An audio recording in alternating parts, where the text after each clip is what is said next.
This is It Was a Thing on TV. Spoiler number one is Dr. Lee frowns. It stinks. What is going on? What is going on? Episode 119, Submission 425, Davis Rules. Davis Rules aired on ABC and CBS from January 27th, 1991 to May 13th, 1992 for 29 episodes spanning 2 seasons. Hit us with that harmonica.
Oh, you know who did the music for Davis Rules? You know who did like all the music, like the theme and the interstitials and stuff? Pride of Devo, Mark Mothersbaugh. Yes, Pride of... he actually went to Kent State. Oh, Yes, wow. he did. Yes, he's a Kent State alum. And Not that I'm not a Kent State alum, but my sister was. Yeah, and this would be around the same time that he was also doing the music for Rugrats. Yes. Yeah, he's really made a career out of TV music. I mean, Devo had a little time in the sun, but what else do most people know besides Whip It? Yeah, not much. Yeah, I'm going through and the hat. Yeah. And I'm going through Mark Mothersbaugh's filmography. He's done the music for Pee-wee's Playhouse. Oh, Yep. yes. Yep. What We Do in the Shadows. And Yes. and one and a certain other entry that we'll be covering next week. But he also did the music for The Last Man on Earth with Will Forte. Nice. Oh, wow. So needless to say, there is life after being a one-hit wonder. It's not often that we cover a show that aired right after the Super Bowl, but that's what's about to go down right now. Well, hold up, Chico. We did review Brothers and Sisters. That did air after our Super Bowl, didn't it? Yeah. Okay. Although, in fairness, I'm sure Scott Norwood was much happier after the game watching this than Jackie Smith was watching Brothers and Sisters. True. Wait, hey, Scott Norwood blew the game. You think he'd be watching this and be happy? No, he'd be at a bar getting drunk. What bar in Tampa would be open after the Super Bowl? He'd have to go to Pasco County, I'm afraid. That's a live PD joke. Anyway. Okay, so Davis Rules. It's a show about a principal played by somebody who you wouldn't think about when you hear the word principal or you think about what a principal stands for. That would be the rules, the regulations, laying down the law in school. Actually, you wouldn't even think about him nowadays except for being really crazy. Oh, yeah. Yeah, just a little off kilter. Yeah. I'm speaking, of course, of Randy Quaid. Shitter's full. Merry Christmas. Shitter's full. It's a 1-year membership in the Jelly of the Month Club. Oh, God. Clark, that's the gift that keeps on giving the whole year. Yeah, this would actually be after the Christmas Vacation came out, so he would still be riding the high off of that. And I'm guessing the networks would have been riding that same high, so they thought, hey, Randy Quaid is zany enough to be the straight-laced school principal, right? Well, they took a chance. What can I say? They took a chance. So, here's Randy Quaid, who actually looks... Oh my god. He looks I'm looking at a promo picture, and he doesn't look anything like Cousin Eddie. He looks like he had home training. His father looks more like Cousin Eddie than he does. His father, by the way, played by the late, great Jonathan Winters. And folks, if you don't know who Jonathan Winters is, and we say this about everybody on this podcast, but especially this time, if you don't know who Jonathan Winters is, what podcast are you listening to? Yeah, so, Davis Rules, you had Randy Quaid and Jonathan Winters, sort of like nothing in common, except a bloodline. By the way, nothing in common, that's a picture entry. Wait, the movie? No, the TV show based on the movie. There was a TV show based on nothing. There was a TV show based on the movie, Greg! Wow. So here's basically the log line of Davis Rules is widowed elementary school principal gets help from his dad raising his 4 kids. And his dad is a little, I used the term earlier, a little off-kilter. Like I said, his dad is more like Cousin Eddie than Randy Quaid is. He was very bizarre. He was bizarre. He was very wacky. He was the wacky pappy. He is wacky pop. Yes. And again, here's Dwight Davis, played by Randy Quaid, as a very straight-laced sort of guy, and he's a school principal. Yeah. he's got to be. He's a school principal. He's got to be straight-laced. Yeah, we have codes of ethics and stuff like that. So what could I say about this show except, okay, we have the father, we have the grandfather, but we have to have kids, right? Well, we do have kids. All right. Now, follow me, because I'm about to go over the cast here, but there is, some changeover between the ABC run and the CBS run. We mentioned the kids. There are 4 kids. Trevor Bullock plays Robbie Davis. Luke Edwards, who, if you remember, played Jimmy on The Wizard, played Charlie Davis. California. Nathan Watt played Ben Davis. Now, those were the 3 kids in the first season. So, in between the time ABC canceled it and the time CBS picked it up, Trevor Bullock left the series, and there's a hole in the cast. In comes Bonnie Hunt as, I believe it is Dwight's sister, or sister-in-law. Yes, his sister. It's His sister, Gwen Davis. That's just weird. It was already weird when you consider that Gunny Davis is still there. It's Jonathan Winters. He's not going anywhere. No, he's Yeah. And honestly, why would he? But let's go to the school in season 1, because there are some people who were only there for season 1, and among them were Patricia Clarkson as Cosmo Jurgen. Wait, that Patricia Clarkson? Yes, that Patricia Clarkson. Yeah, you didn't think she did lowbrow comedy, but here she is. Then there's Rigoberto Jimenez as Rigo Cardona. And for the life of me, I can't find another credit for this guy. Yikes! Yeah, that looks like this is his only work, or at least only work worth mentioning. He's got nothing on his IMDb. Well, he did do American Me, and one episode of he was very active during the early 1990s, because he did American Me with Edward James Olmos, and he did one episode of Melrose Place, and yeah. that was pretty much it.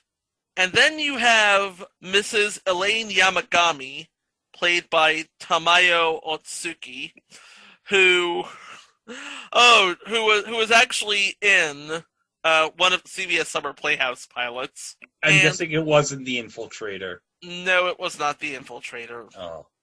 Sorry. But perhaps you remember her best for her role as Korean woman in Don't Be a Menace to South Central While Drinking Your Juice in the Hood. Oh my gosh. What a classic. It should have won 8 Oscars.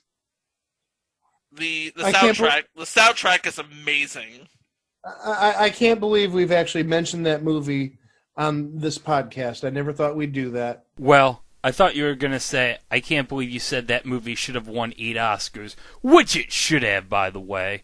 It really should have. And then you have Deborah Mooney as Mrs. Rush. Of course, Deborah Mooney, known for recurring roles in Scandal, Grey's Anatomy, and The Originals. Also on future installments Kirk and Dream Street. If you don't know what those shows are, that's okay. Neither do we. And rounding out the cast of his co-workers is Mrs. Higgins, played by... Are you ready for this? Oh, I'm ready for this. Are you sitting down, Greg? Yes, I'm sitting down. Mike, are you ready for this? Can your heart take it? Oh, I'm already sitting, but there's other reasons. I didn't ask that. I'm asking if your heart can take it. I think I can take it. Deborah Jo Rupp. Whoa! Eric Foreman's mother. Eric Foreman's mother.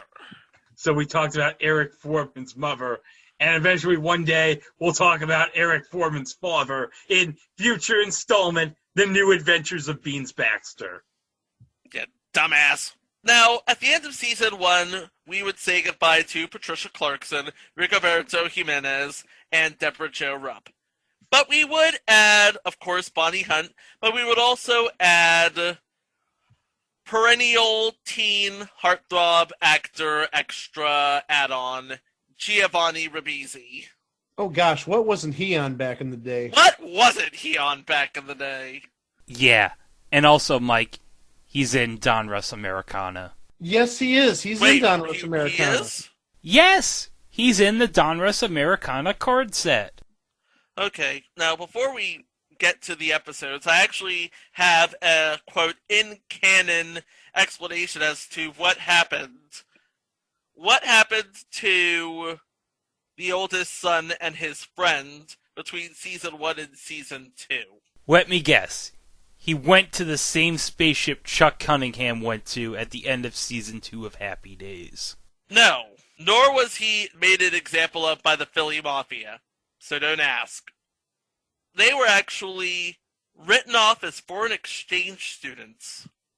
I suppose you could make a less plausible explanation for that. Oh my god.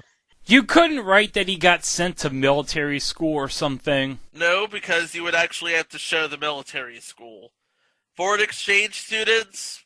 No, you could send him to a military school like cross country. You don't even have to see the actual school. That is true.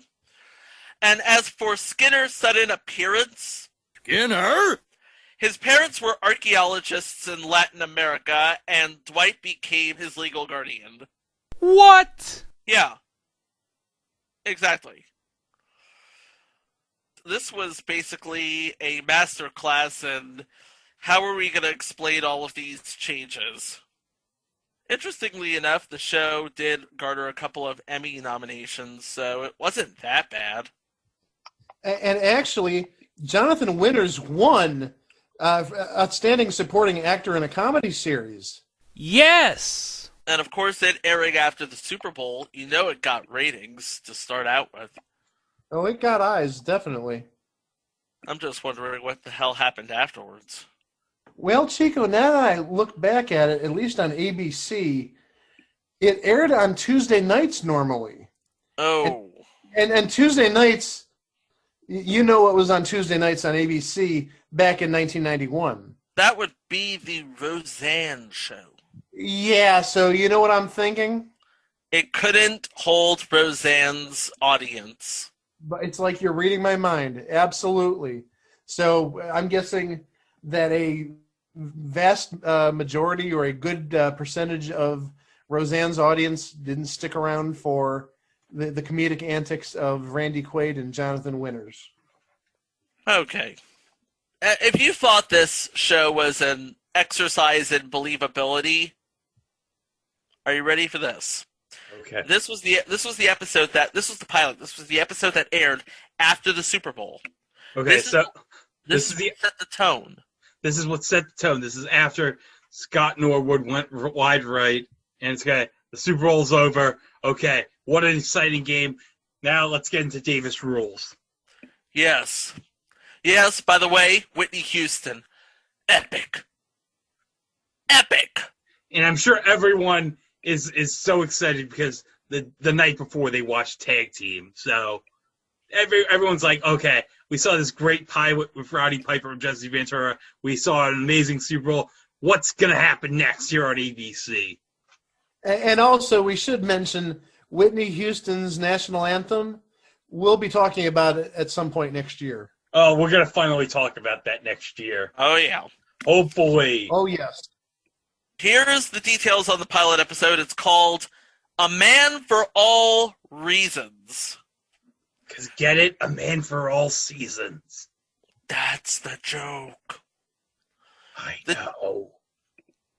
The teachers and staff of his school vote a reluctant Dwight Davis into the principal's chair.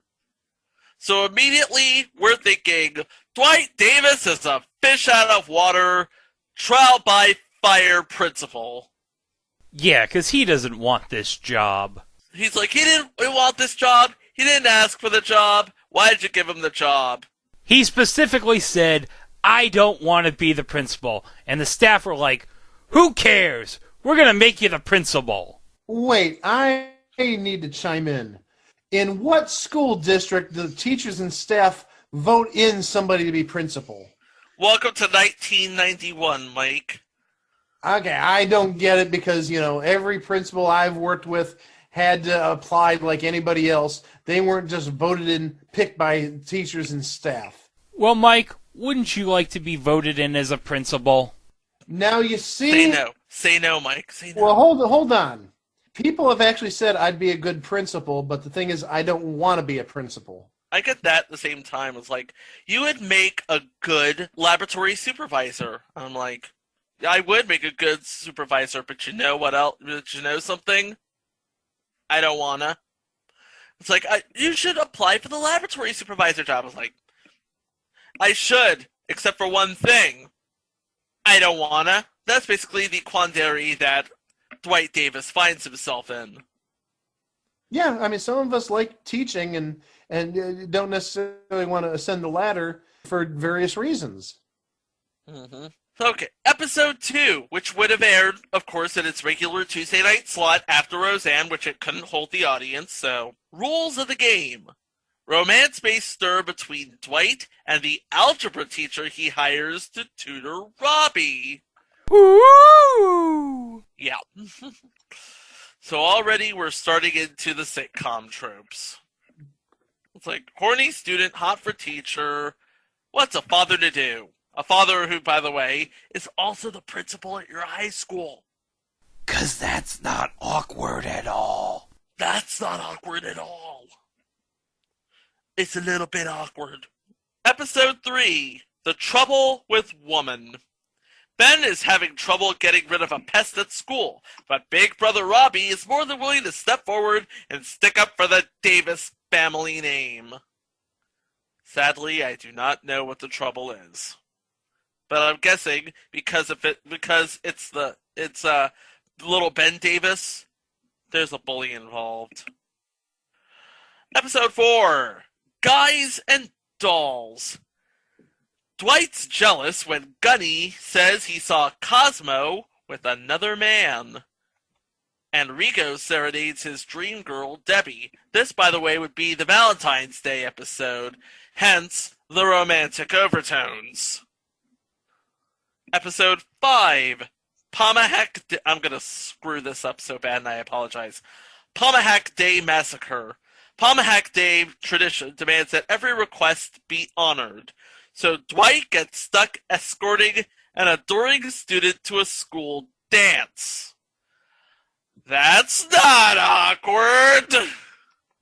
Oh, yeah.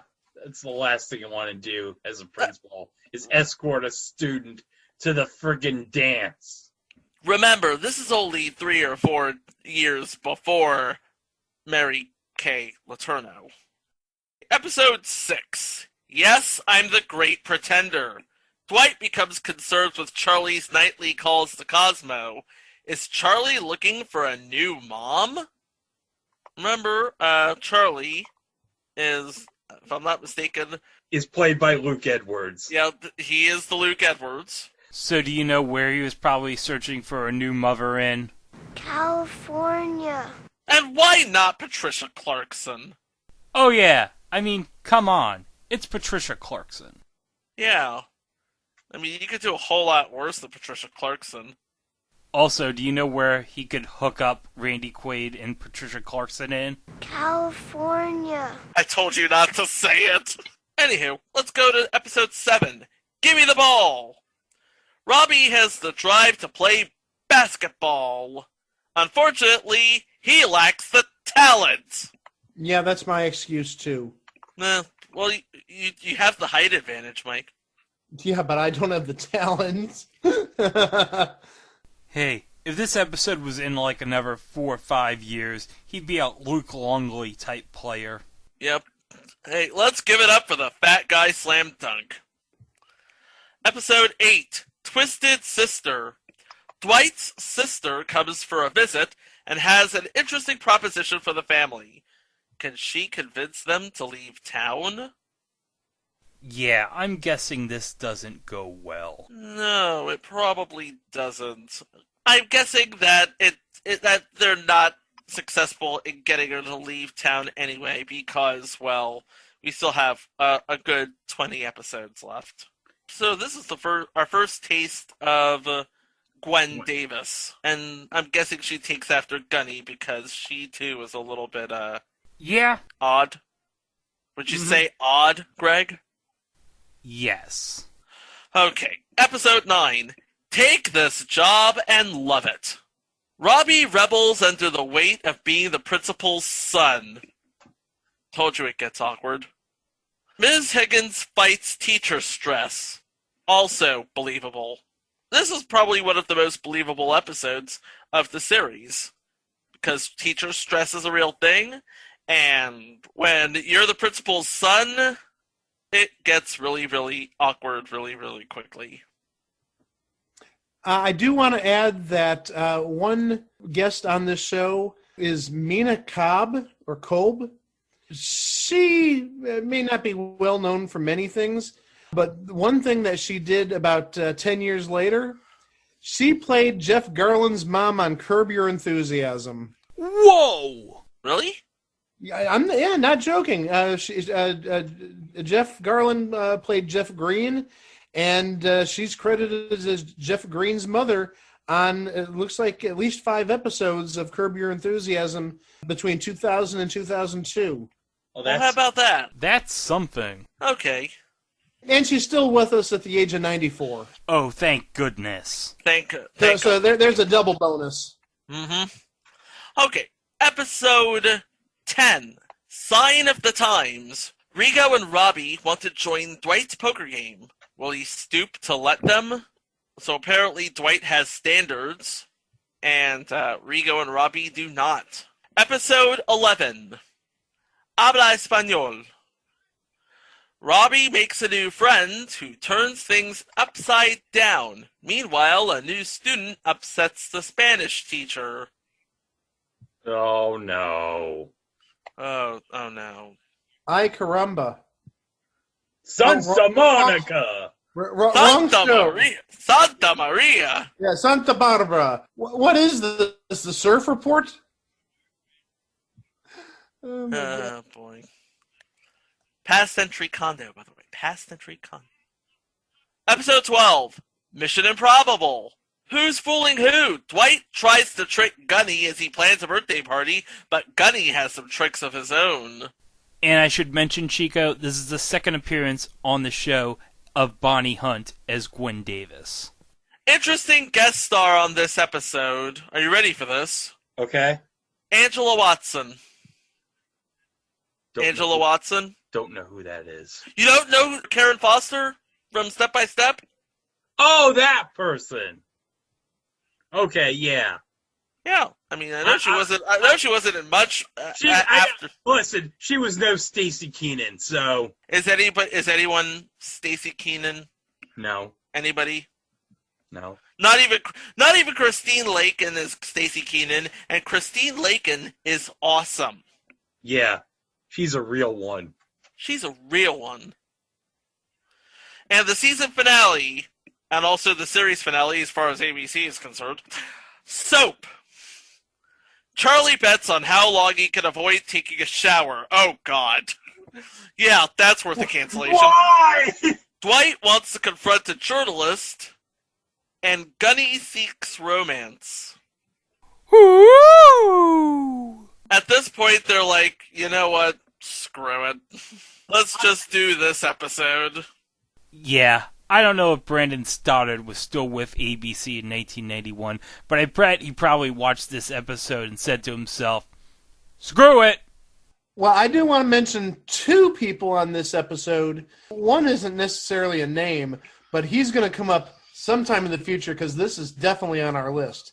Kelly Connell portrayed, and I'm not even joking about this, Ulysses S. Grant on future installment The Secret Diary of Desmond Pfeiffer. What? Oh my god, I can't wait until we do that. I'm just throwing that out there, but a bigger name playing Porter on this episode, Stephen Root. Stephen Root?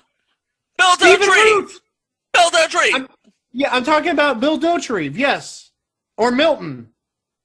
Or Jimmy James from News Radio. Yeah. Nice. And at this point, ABC's figured, yep, we've had enough. We could only bleed so many viewers from Roseanne. It's over. And CBS came in and said, oh, no, it's not. Yeah, Howard Stringer's like, look, I know we've spent way too much money on Major League Baseball, but screw it. ABC wants to get rid of this show. Well, guess what? We're going to put it on our network, damn it. Hey, this is the same network that put the Hollywood game on. This is the same network that gave Pat Sajak a late night slot. So there you go. CBS, the network of many questionable decisions in the early 90s. Here's another one. The Tiffany Network. Come on. It's the Tiffany Network. Central Park West. And that other show with John Barrowman on it. Greg knows what I'm talking about. Yeah, but sadly John Barrowman doesn't give us that immortal line that he does in Shark Attack 3. You know what I'm talking about, Chico. Yeah, I know what you're talking about. He doesn't give these a line with the same panache as, hi, Captain Jack Harkness. By the way, I'm looking forward to that episode of Doctor Who. The New Year's Day episode, yeah. Yes, I am. But let's talk about Season 2 on CBS, which launched December 30th, 1991. In as much the same way as, I believe, it launched on ABC. Because the second episode aired, I'm not kidding, 2 days after the first. What the... Would CBS have aired the first episode of Season 2 after a wild card game? Probably. I'm on the case. Hold on. Well, no. Yeah, it's December 30th, 1991. Yeah, let me double check. December 30th, 1991. That was a Tuesday. I'm sorry. December 30th, 1991 was a Monday. Okay, so I'm guessing they put it on after Murphy Brown to get some of their viewers up. They wanted to get those sweet Murphy Brown ratings. Well, but also, December 30th, you're talking about the day before New Year's. Is anybody really watching at that point? Again, thinking it's New Year's and I'm guessing Murphy Brown may have been in reruns at that point. It might have been, but people. Well, yeah, because I mean they're not generally showing new episodes over the holiday season. Who knows? Yeah. I don't get the strategy. But then the weirder thing is, you said it aired 2 nights later, which is New Year's Day, and you're sure as heck no people aren't watching that day They're because either watching football or nursing hangovers. bingo bango, my friend. So surely this the second episode was going up against probably at least one bowl game, if not more than one. Okay, so here we are with January 1st, 1992 on a Wednesday, and nobody's watching it. But here's the first episode of the season, which aired on that Monday. Season 2, Episode 1, They're Writing Songs of Love, but None for Me. Changes are in store for Dwight when Skinner, a free-spirited teen, enters the household. Old friends from college leave the team to Dwight. Skinner, by the way, is played by Giovanni Ribisi. And again, what hasn't he been in? And I'm going to add another name, and this is a name we mentioned previously. Garrett Graham. Franklin Sherman on The Critic. Oh, yeah. Yep, and also Panko on Parker Lewis. Oh, yes. Mrs. Musso's hard-ass replacement. Well, I bet you he always lost to Parker Lewis. You know why? Because Parker Lewis can't lose. Can't lose. Of course, he can't lose. Oh, Greg. What about if he fought Batman? No, Parker Lewis would beat Batman's ass. You know why? Jeez. Parker Lewis can't lose. Oh, for heaven's sake. Hey, Yeah. I got a question. What would happen if Parker Lewis was in a battle with, let's say, 1,000 Terminator robots? You know who would win? Parker Lewis. Yes, and you know why? Because Parker Lewis can't lose. Parker Lewis would beat the asses of 1,000 Terminator robots because he can't lose. Okay. Episode 2. Because now they're going to be... I'm going to let you know right now. Episodes are going to start becoming more and more Skinner-centric. Skinner! Yeah. Episode 2. A Father Makes All the Difference. A family dinner is upset when Skinner introduces the family to his pregnant friend. What? Oh, no. No. Do we know who plays the pregnant friend? I'm about to find out here. Carla Gugino. That Carla Gugino? Carla Gugino, yeah. The mother from Spy Kids. The mother from Spy Kids. And also Zach's older girlfriend from that one episode of Good Morning Miss Bliss. Oh, that's right. I forgot she was at Good Morning, Miss Bliss. Yeah, as in the special ninth grade episode. Episode 3, Righting a Wrong. When Charlie has a difficult essay to write for school, he copies Gunny's diary. Unfortunately, he forgot to ask permission first. So he's basically copying off of Gunny's diary, and we all know that Gunny used to be very exciting. Now he's kind of a space case. Oh, are you ready for this, Mike? Oh, you're way ahead of me already, I think. You were going to say who appears on this episode? Yes. Oh, just Mrs. J. Moore, or the former Mrs. J. Moore, Nikki Cox. Yes. What? Yeah, Nikki Cox from Unhappily Ever After. AKA also- the anti-married with children. Yeah, essentially. And wasn't Nikki Cox married to Bobcat Goldthwait at some She point? was. I think she was married to him. Yeah. She appears in this episode. I just don't know. Yeah, some things are difficult to wrap your head around. I get it. Yeah, I mean, wow. Okay. Episode 4, The Moment of Youth. Skinner objects to Dwight's plan to send him to work, but Dwight insists when Skinner's parents don't send him any financial support. Of course, they're archaeologists in South America. Do they have any financial support?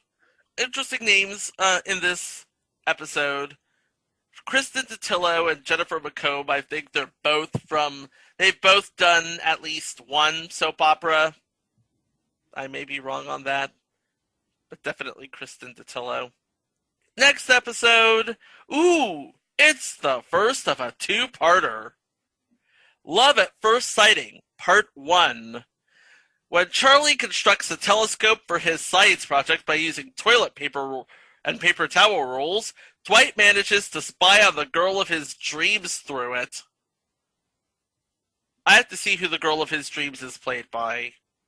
Kelly Rutherford. What? You heard me, Kelly Rutherford. Her being Lily Vanderwoodson on Gossip Girl.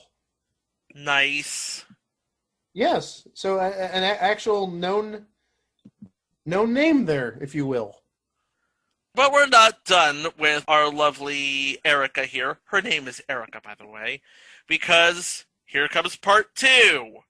Knowing that Skinner and Gunny are already far too interested in Erica, Dwight takes her to a fancy restaurant in Seattle, where it quickly becomes clear that every man in the state of Washington is also interested in Erica.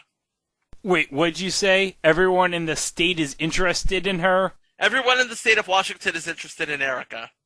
Everybody in the entire state of Washington wants a piece of that. Yeah.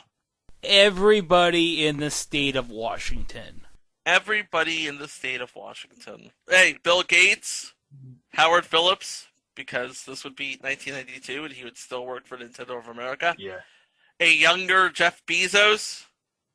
Could you imagine how different history would be if Jeff Bezos got that? A younger Ken Jennings, maybe? He was probably still in the state of Utah around this time in 1992. Well, maybe. Okay. All right. Well, hold on. I'm bringing you guys back to reality because playing the role of a host on this episode is Gregory Itzin. That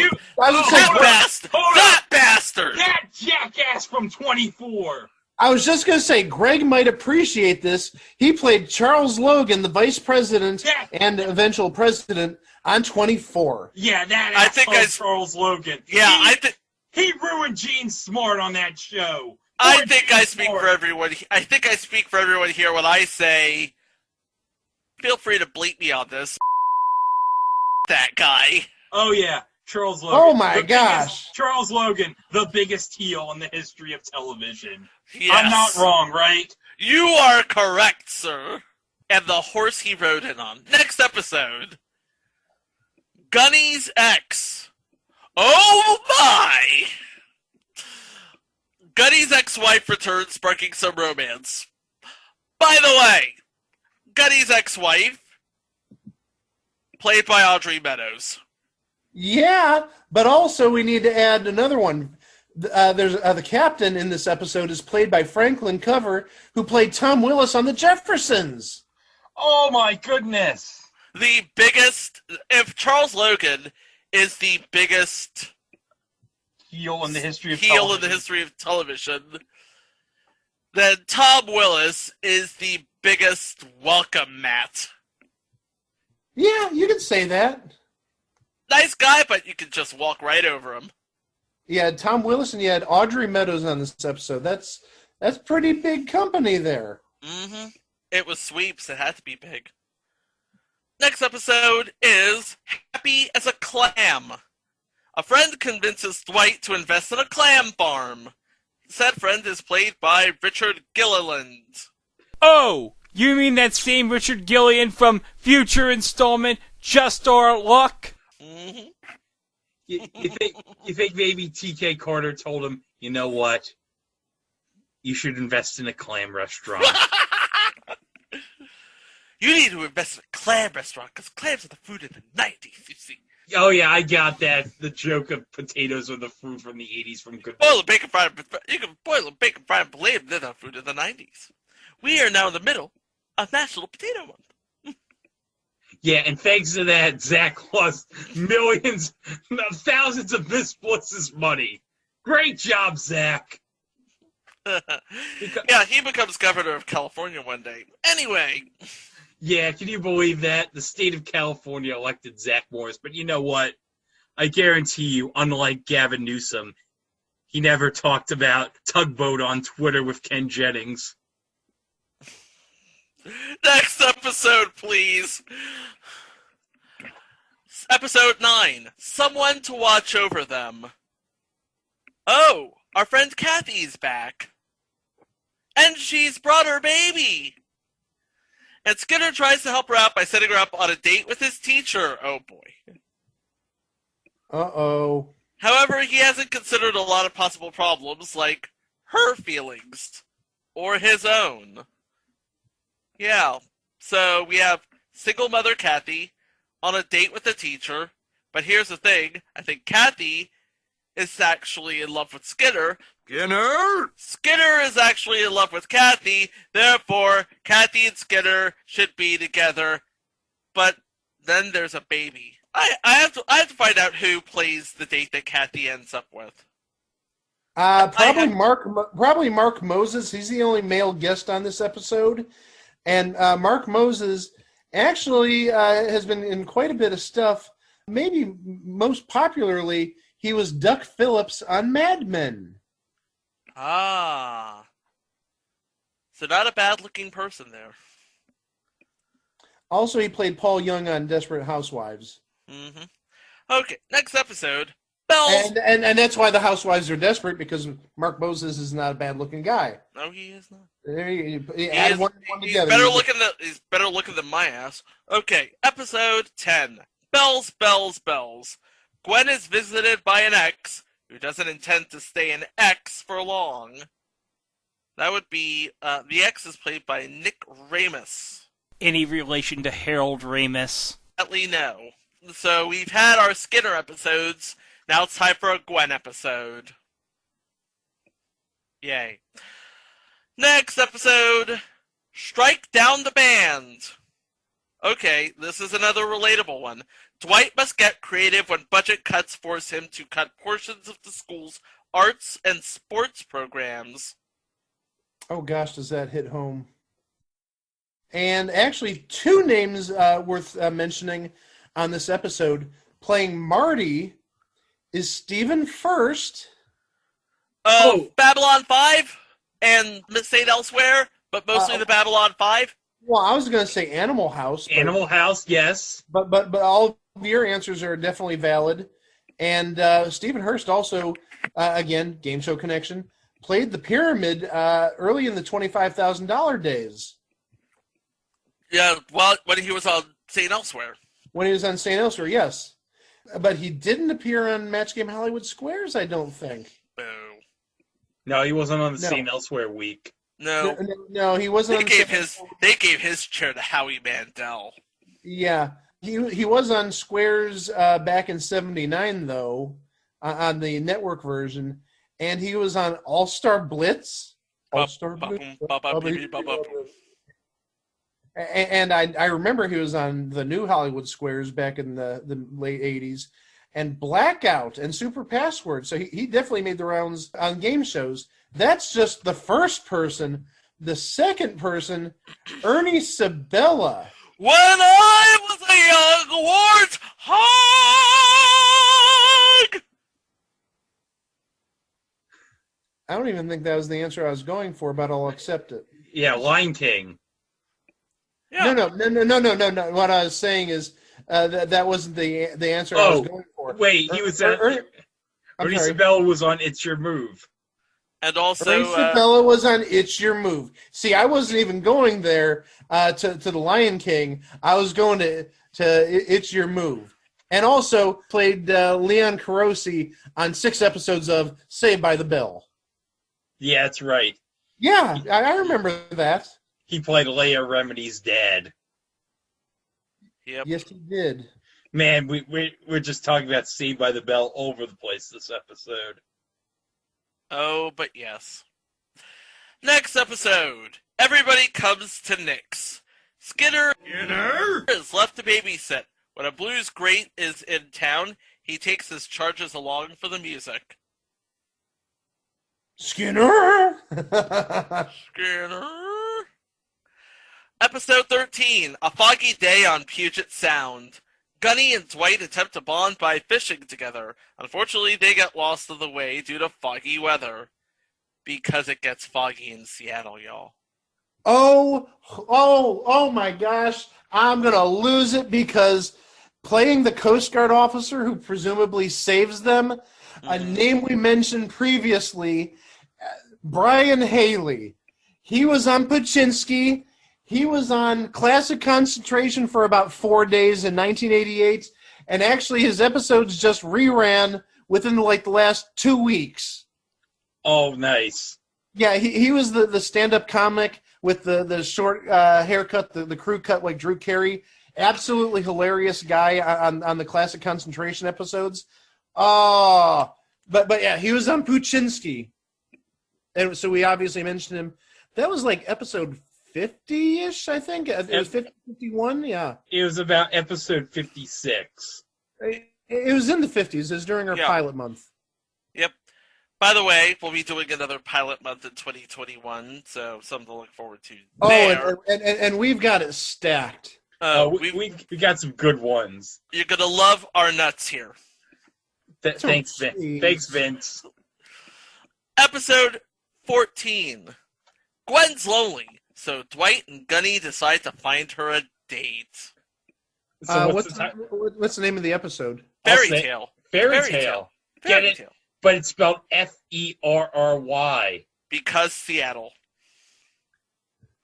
And interesting couple of names here. Michael Spound of Hotel. Ooh. Yeah, that's a name from the 80s. Oh, yeah. And Jeff Doucette, I'm pretty sure he is somewhat of a known entity, but I can't remember for the life of me from where. The name rings a bell. Yeah.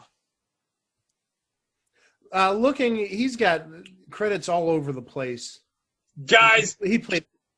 I'm okay. I'm not going to. Guys, time out. Before you continue, Mike, I just made an ever discover on Luke Edwards' IMDb page. Uh-oh. He played young Jerry, the 1990 episode of Guys Are You Sitting Down? Well, I am, obviously.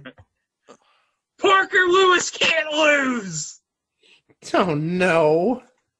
Oh, gosh. Okay, get back to what you were saying. So, what I was... Oh, my gosh. So, Jeff Doucette, he's got some voice credits to his name. I'm looking here, and he's got voice credits. He's got regular credits. He's pretty much he's popped up all over the place. Of course, he was in. I can't name a Disney Channel series that he wasn't in. Well, I'm going to say one series that definitely is on our list that might be one of the worst shows of all time. He voiced Smek on the show God, the Devil, and Bob. Oh, God. The Devil and Bob. I would say, and the Devil and Bob. Yeah, and I can't believe that's 20 years old at this point. I thought it was closer to about 2002, 2003. It was 2000. Okay. Nope. Episode 15, Brother, Can You Spare a Dime? When Gwen loses some commissions, she can't contribute to the household finances. I got a guest here, and this is a name. This is probably the biggest name we've said tonight in terms of guests. Maybe one of the biggest guest names ever before he hit it really big. I hope you guys are sitting. Okay. Say it. Who is it? Bryan Cranston. What? Oh my God! This was a year before he landed the voice of Snizzard on the first season of Power Rangers. Yeah, it's a good like 7 years or 8 years before Malcolm in the Middle, and another 5 years after that before Breaking Bad. Some little show called Breaking Bad. Absolutely. Yeah, you may have heard of it. Oh, but he also played Jerry's dentist on Seinfeld. Yeah, he did. So you know what? Bryan Cranston is admirable. he just plugged gig after gig until he found the gig that made him. That leads us to the final episode, for real this time. The Girl with Someone Extra. Dwight has no problem with the idea of dating others. The reality is a different story when Erica dates his favorite ball player. Of course, Erica being the lady who is apparently physically attractive to every male in Washington State. Woo! And So wait. So was the ball player Ken Griffey Jr.? No, it was Jay Buhner. Come on, Greg. Well, it certainly wasn't Randy Johnson. no, it was not. It was played by Kevin Kilner from... Nowadays, he's playing Travis Gentile in The Plot Against America, but back in the day, he was... God, what wasn't he on? He was on... He kept himself... He's keeping himself busy. Yeah, he's basically a that guy from That Thing. Although he did play William Boone in 24 episodes of Gene Roddenberry's Earth Final Conflict. So, there's something. It's not Gene Roddenberry's Andromeda, that's for sure. Oh, what is? Kevin Sorbo as Captain Dylan Hunt. Watch that stuff all day. And something we failed to mention. All of Season 2's episodes are directed by... Are you ready for this? Oh, yes, we forgot to mention this, yeah. Say it. Say it. Say it. Jamie Widows. Yeah! Jamie Widows, baby. Yeah, it was his birthday when a Magnificent Beard Guy won $30,000 on Match Game Hollywood Squares, because everything goes back to Match Game Hollywood Squares. No, everything goes back to Magnificent Beard Guy and his magnificent beard. I wish I had half the beards that Hey, guy. you know what would be even more amazing? What would that be? You know what would be more amazing? If Parker Lewis and Magnificent Beard Guy teamed up against the 1,000 Terminator robots. Oh, no. Okay, I really think you need to do a poll for that. Who would win, Parker Lewis or Magnificent Beard Guy? Oh, well, come on. That's not going to be fair. It's going to be Parker Lewis because he can't lose. Right, yeah, I can't- sort of figured It's that. Parker Lewis. We all know he can't lose. Yeah. So I guess the question that's left to be answered is, what happened? I can answer that. This is going to sound like Name That Tune. I can answer that in 2 statistics. So, the premiere. How did it do rating-wise? Mm-hmm. It placed 16th. Not bad. Which is not bad for an ABC cast-off. So then, what happened near the end of its run? It ranked 68th. Oh God! That's a heck of a drop-off. Was it up against The Simpsons or something? No, it was on Wednesday nights. So, Why do I Simpsons keep? I was like, why do I keep? Oh, wait a minute! It was up against 90210. That's what it was. Yeah, Simpsons may have still been on Thursday nights at that point. And remember, this is the first season of 90210. This is where people were just discovering the craziness of the Walsh family from Minneapolis. Yeah, and a number of Fox shows, and remember, Fox was not big in 1992, beat Davis Rules in the ratings, including Married with Children, naturally. Was this the point when Seven was on Married with Children? No, that was the 92-93 season. So it's later that year. These numbers come from near the end of the run, May of 92. Okay. Herman's Head beat it. Oh, that's not good. It's not good when you lose to Herman's Head. Yeah. You mentioned 90210. 90210 beat it that week. In Living Color beat it that week. Cops beat it that week. And Drexel's Class beat it that week. Oh my God, how embarrassing is it when your show loses to Drexel's Class? But I mean, come on, it is Dabney Coleman, but still. But still, that's 6 or 7 Fox shows that beat Davis Rules that week, and Rock was not that far behind. Rock was amazing, though. I love it. Don't you dare bring down Charles Dutton, Mike. I'm not. I'm just saying that Davis Rules was 68th that week, and Rock was 71st, not that far behind. So, yeah, obviously there was a big drop-off, going from 16th after the premiere down to 68th by about the time the show was canceled. Yeah, I don't think it was just 90210. There had to be more to it, but 90210 certainly didn't help. Basically put, what show beat Davis Rules that week? What show didn't beat Davis Rules that week? No, there are actually quite a number of shows that Davis Rules beat that week. Going back to the ratings, it was 68th out of 88 shows. And some of the shows that it actually beat, Parker Lewis Can't Lose, since we've mentioned that enough tonight. Yeah. Parker Lewis was 85th. Hold up. Parker Lewis Can't Lose was 85th. Yeah, it was 85th. That's a lie. He can't lose. Okay. Before the Supreme Court tells you to go pound sands, Greg. What? But just some other names of shows that lost to Davis Rules that week. Who's the Boss, which admittedly was near the end of its run. Perfect Strangers, which again, admittedly, was near the end of its run. Life Goes On. That actually lost to Davis Rules in this week I'm looking at. How? I can't believe Corky lost to this. Yeah, Corky lost to this.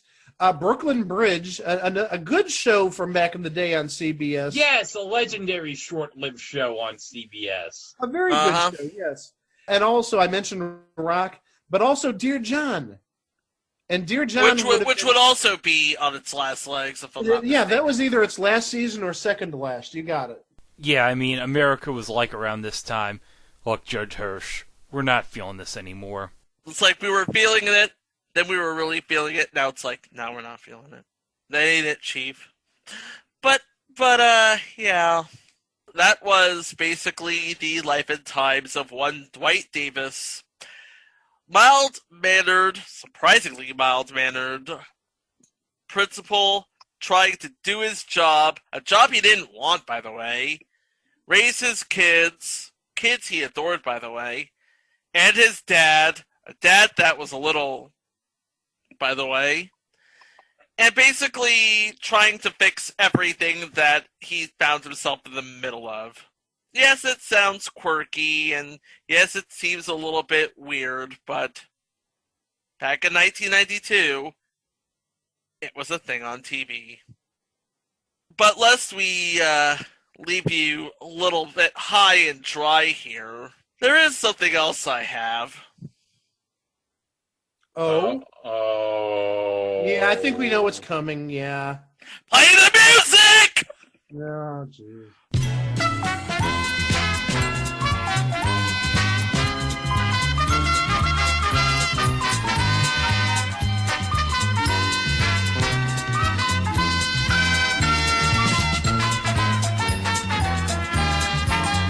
Yes, it's time for eBay Price is Right. Our next item up for bids. Are you ready for this? Yeah, I'm ready for this. Okay, I'm not just one script of Davis Rules. Oh. 2. 3! Low. 3. Can't see it because of my green screen, but there you go. 3 scripts of Davis Rules, the episodes Sign of the Times, written by Freddie Tobin, Twisted Sister, written by Kim Freeze, and Mission Improbable, written by Stephen Paymer. All copyright the Carsey Werner Company, CBS MTM, 4024 Radford Avenue, Editorial Building 1, Studio City, California, 91604. You are bidding on the Buy It Now price, the original Buy It Now price, not the discount, because there is a bit of a discount. Actually, yeah, you're bidding on the Buy It Now price. The original Buy It Now price. Yes, the original Buy It Now price. Okay. Who goes first? I haven't heard from Michael Show, so he's going to go first. Um, 3 scripts. Okay. Oh my gosh, that could be anywhere because people price scripts at outrageous prices sometimes.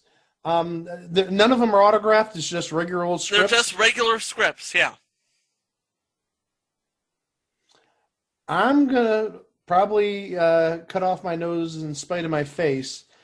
I'm gonna go $49.99. You're gonna go $49.99. Greg. Now, I wish I could consult Parker Lewis on this because I know he would not lose on this. He would not. I will go.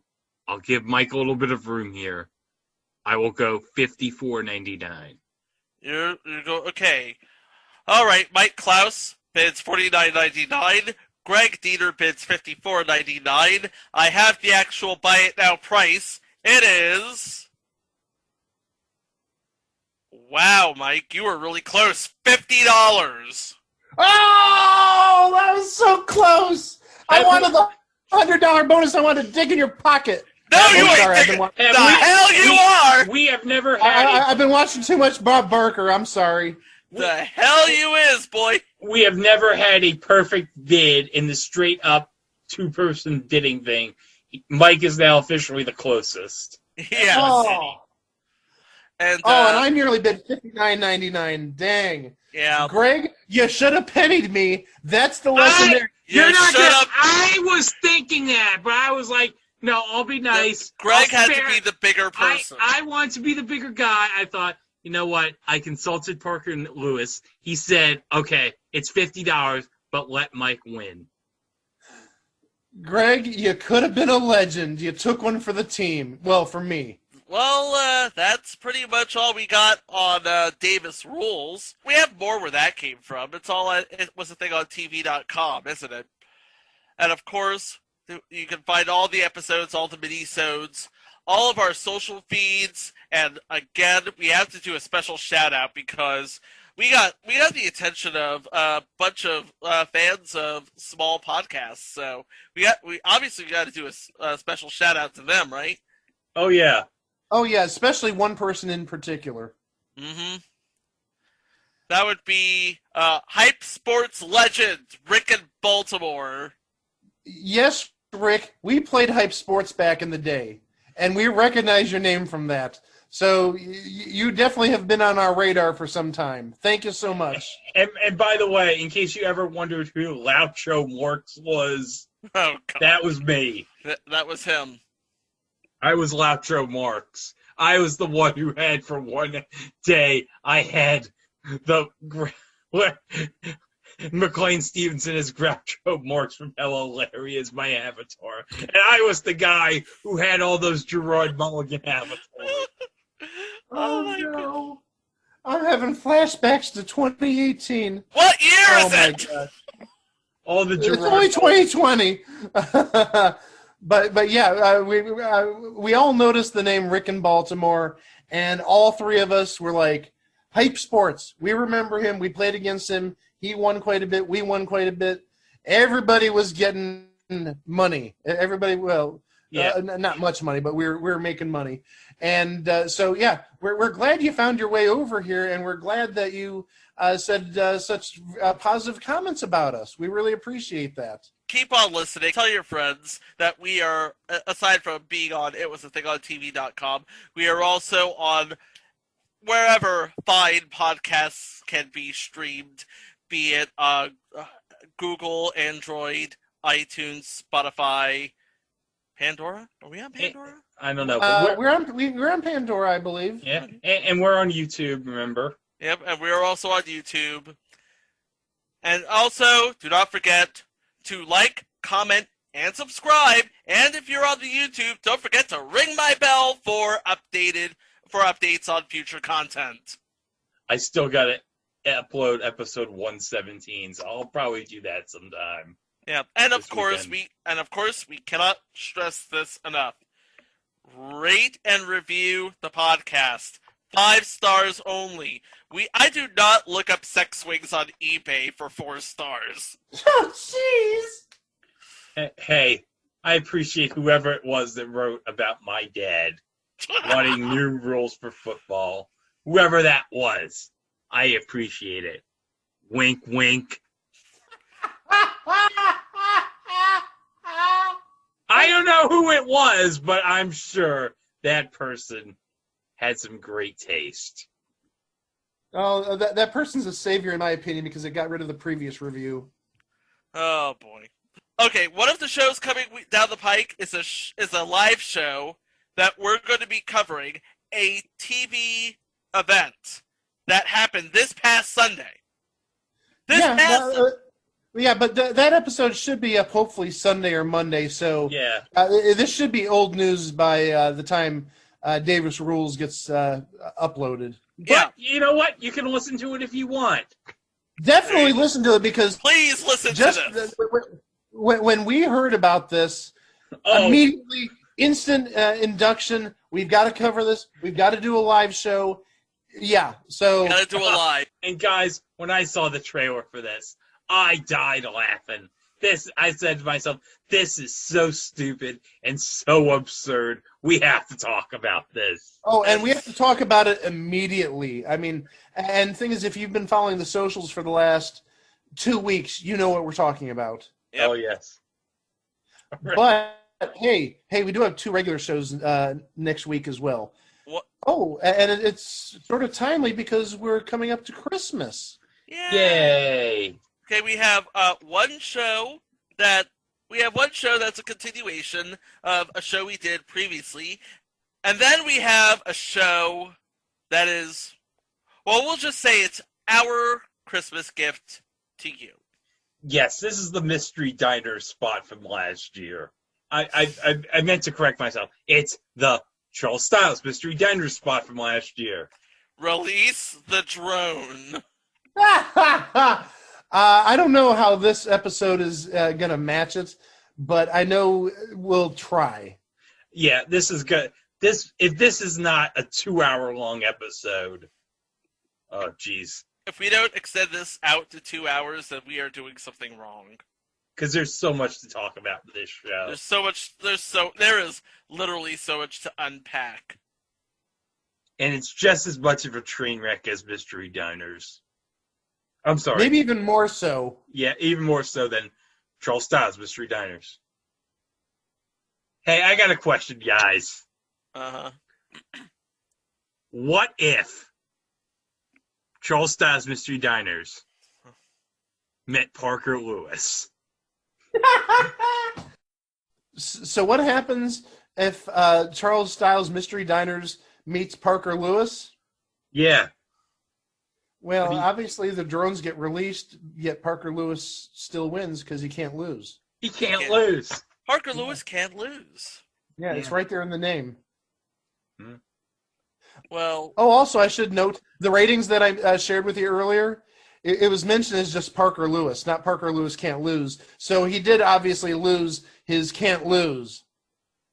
But that's impossible, Mike. He can't lose. But he lost his can't lose. He was just Parker Lewis. Well, that just destroys the mythos of the show. He can't lose. Yeah, I know. There goes the space-time continuum. I'm Guys. sorry about that. You're confusing our audience, guys. Okay. Well, Mike, I guess Greg, it's time to end the show. okay, we'll end this show. No. Well, you know what, guys? We're going to have so much fun next week. It's like the fun's never going to stop. But until then, we'll be back here next week with 2 more exciting things on TV. Thanks for listening. We'll see you next week. Wow!